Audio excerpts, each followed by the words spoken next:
Everyone else seems to handle a bad day like a normal human being. They go for a walk, they call a friend, they journal, they sit with the discomfort and let it pass like some kind of enlightened monk. But you open Amazon. You don't even know what you're looking for. You just start scrolling. Your thumb moves on autopilot. Add to cart, add to cart, add to cart. It's Tuesday night. You had the worst day at work. Your boss made you feel 2 inches tall. Your landlord just raised your rent. And now you're buying a $40 LED sunset lamp you didn't know existed 9 seconds ago. And the weirdest part, the part you never tell anyone, is that it actually works. For about 11 minutes, you feel better. You feel lighter. You feel like you just solved something.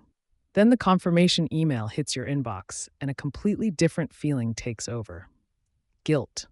Shame. That familiar voice in your head whispering, "Why do you keep doing this? What is wrong with you?"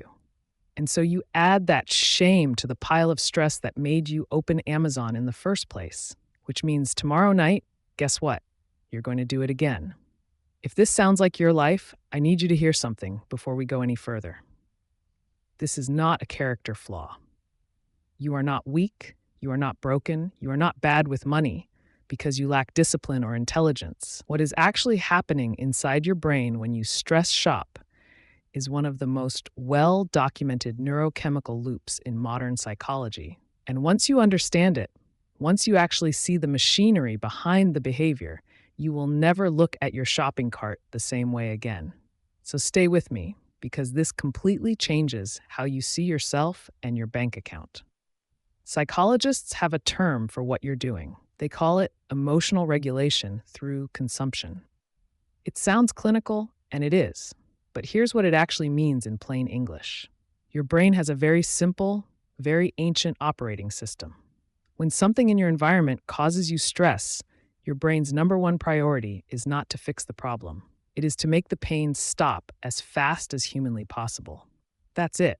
Your brain does not care about your savings account. It does not care about your credit card statement. It does not care about your 5-year financial plan. It cares about one thing: survival.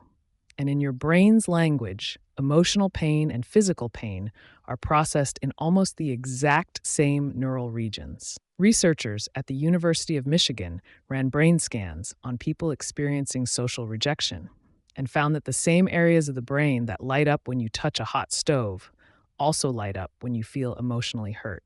Your brain literally cannot tell the difference between a bad day at work and a physical wound. So when you're stressed, anxious, lonely, or sad, your brain sounds an internal alarm. It floods your system with cortisol, which is the stress hormone that was originally designed to help you run from predators. Your heart rate goes up, your muscles tense, your thoughts start spiraling, and your brain starts screaming at you, "Do something, fix this, make it stop, now." And this is where the shopping comes in. The moment you see something you want, something new, something shiny, something that promises even the tiniest bit of pleasure, your brain releases a small hit of dopamine. Not when you buy it, not when it arrives, when you anticipate it.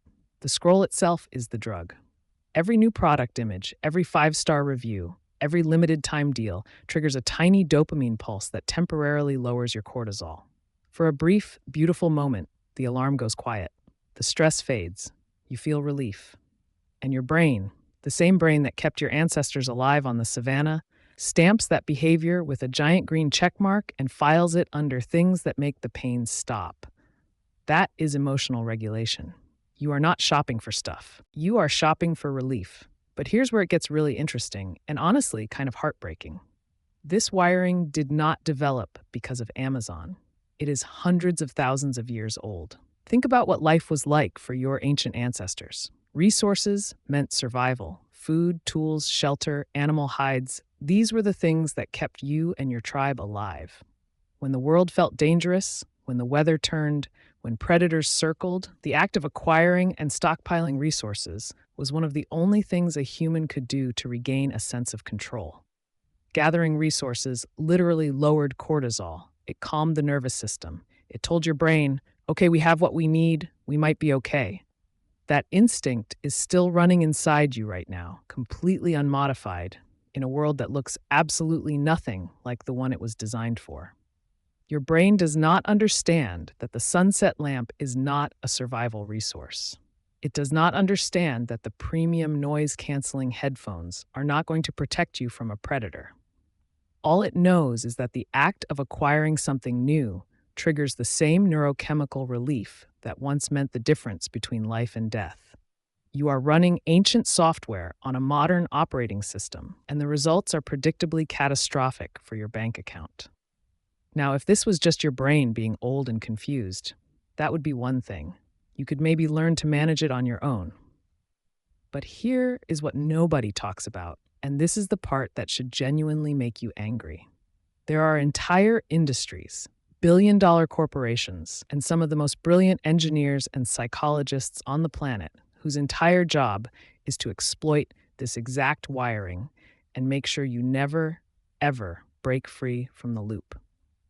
Every single element of the modern shopping experience has been reverse engineered from your neuroscience. The one-click purchase button exists because Amazon knows that the longer you have to think, the more likely your prefrontal cortex, the rational planning part of your brain, will wake up and stop you. So they removed every possible friction point. They made spending money as effortless as blinking. The red sale banner, the countdown timer, the phrase "only 3 left in stock," these are not information. They are cortisol triggers. They are designed to activate your scarcity instinct, the same instinct that once told your ancestors to grab every piece of food in sight because winter was coming.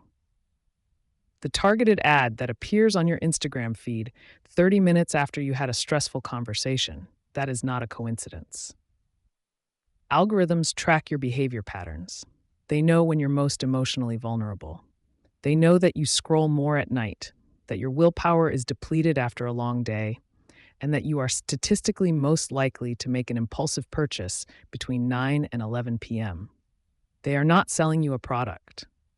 They are selling you happiness in a box. They are selling you a feeling. They are selling you the promise that this one purchase will close the gap between who you are and who you want to be. And the cruelest part is that the relief is always temporary. It is designed to be temporary, because if the lamp actually fixed your stress, you would never buy another one. The entire business model depends on the dopamine wearing off, so you come back and chase it again. You are not a customer. You are a subscription. So what do you do with all of this? Because here's the thing. I'm not going to stand here and tell you to just stop shopping. That advice is useless. It's like telling someone who's drowning to just stop being in the water. The urge to shop when you're stressed is not a decision. It's a reflex. And you cannot fight a reflex with willpower alone. What you can do, and what actually works according to the research, is redirect the reflex. Remember, your brain is not actually looking for a package on your doorstep. It is looking for a cortisol reduction. It is looking for relief. Shopping just happens to be the most frictionless path to that relief in the modern world. But it is not the only path.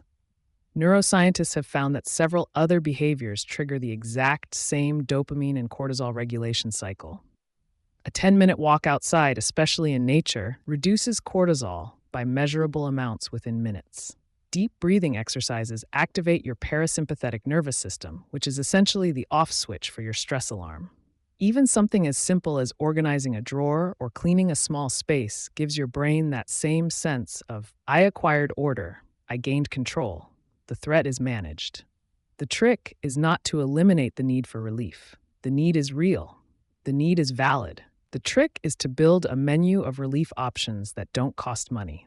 Write them down. Put them in your phone.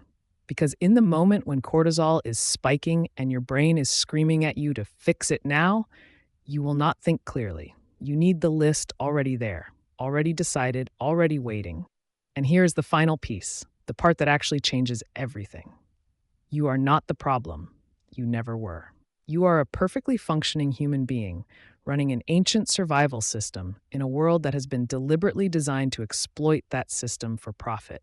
Every dollar you spent chasing relief was your brain trying to protect you. It was doing its job. It just didn't have better options. Now it does. The awareness you have right now, in this moment, is the single most powerful financial tool you will ever own. Because the loop only works in the dark. It only works when you don't see it. and now you see it.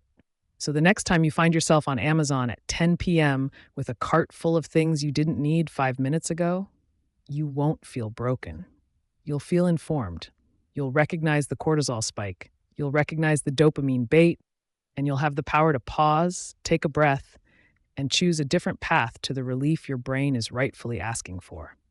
Not because you're disciplined, not because you're denying yourself, but because you finally understand the game and you've decided to stop letting someone else's algorithm play it for you.